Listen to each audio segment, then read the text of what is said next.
মুম্বাই গেলেই বলিউড বাদশাহ শাহরুখ খানের বাড়ি মান্নাত। প্রতিদিনই দেখা যায় অভিনেতার বাড়ির সামনে অসংখ্য ভক্ত অনুরাগীদের ভিড়। এবার সেই মান্নাত ছাড়ছেন বাদশাহ। খুব শিগগিরই নাকি সপরিবারের ঠিকানা বদল করবেন তিনি। বান্দ্রায় সমুদ্রমুখী সেই বাড়ি থেকে বেরিয়ে মুম্বাইয়ের পালি হিলের আবাসনে গিয়ে উঠবেন শাহরুখ ও তার পরিবার। সম্প্রতি এই বিলাসবহুল বাসস্থান ভাড়া নিয়েছেন বাদশাহ। কিন্তু কেন হঠাৎ মান্নাত থেকে বিদায় নিচ্ছেন, তা নিয়েই থাকছে আজকের প্রতিবেদন এবং আপনাদের সঙ্গে আছি আমি মামুনুর রহমান।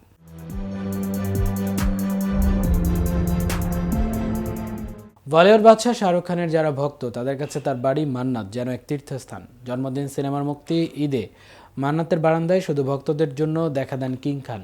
বান্দ্রার এই বাড়িটির সামনে বিশেষ দিনগুলোতে নামে অগণিত মানুষের ঢল। কিন্তু এই হেরিটেজ ছেড়ে স্ত্রী গৌরী ও সন্তানদের নিয়ে ভাড়া বাড়িতে উঠেছেন শাহরুখ।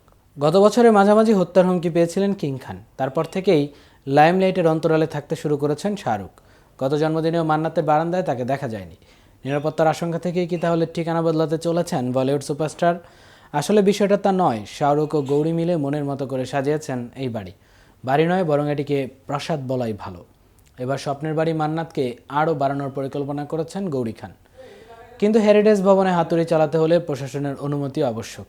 ইতোমধ্যেই মুম্বাই প্রশাসন থেকে সেই ছাড়পত্র পেয়েছেন তারা। ভারতীয় গণমাধ্যম সূত্রে জানা গেছে, 6 তলার মান্নাতকে এবার 8 তলা ভবনে রূপ দিতে চাইছেন এই তারকা দম্পতি। আর সেই জন্য এবার স্ত্রী সন্তান নিয়ে মুম্বাইয়ের খড় এলাকার পশ্চিমে পালি হিলসের এক বাংলোতে ভাড়া থাকবেন তারা। সেই বিলাসবহুল বাংলো হলো ভাগনানি পরিবারের সম্পত্তি। জ্যাকি ভাগনানির থেকে সেই বাংলো 3 বছরের জন্য লিজ নিয়েছেন শাহরুখ। এদিকে বিভিন্ন সূত্রে সেখানকার গণমাধ্যমগুলো বলছে, পালি হিলসের এই বাংলোর ভাড়া হিসেবে প্রতি মাসে শাহরুখকে দিতে হবে 11,54,000 রুপি। এছাড়াও 32,97,000 রুপি অগ্রিম দিতে হয়েছে। সেখানে আরেকটি অ্যাপার্টমেন্ট ভাড়া নিয়েছেন কিং খান, যার জন্য প্রতি মাসে 12 লাখ টাকা দিতে হবে। 4 বছর পর 2023 সালে পাঠান 2 সিনেমার মাধ্যমে ফিরেছিলেন বলিউড বাদশাহ শাহরুখ খান। মুক্তি পেয়েছিল শাহরুখ খান ও দীপিকা পাডুকোনের অভিনীত সিনেমা পাঠান। পাঠান দেখার পর থেকে এর সিকোয়েন্স অপেক্ষায় আছে সিনেমা প্রেমীরা। তাদের জন্য সুখবর, পাঠান 2 সিনেমার চিত্রনাট্য প্রস্তুত। এখন সংলাপ লেখার কাজ চলছে। যশরাজ ফিল্মস সিনেমার শুটিংয়ের পরিকল্পনা করছে। এদিকে মাতৃত্বকালীন ছুটি কাটাচ্ছেন দীপিকা পাডুকোন। গত সেপ্টেম্বর মা হয়েছেন তিনি। মেয়ে দুয়াকে নিয়ে এখন তার সময় কাটছে। তবে জানা গেছে, পাঠান 2 সিনেমাতে আবার শাহরুখ খানের সঙ্গে জুটি বেঁধে ফিরছেন এই অভিনেত্রী। স্পাই এজেন্ট রুবিনার চরিত্রে আবার চমক দেবেন দীপিকা। তার চরিত্রটিকে ঘিরে আরও চমক থাকছে বলে ইঙ্গিত দিয়েছে যশরাজ ফিল্মস।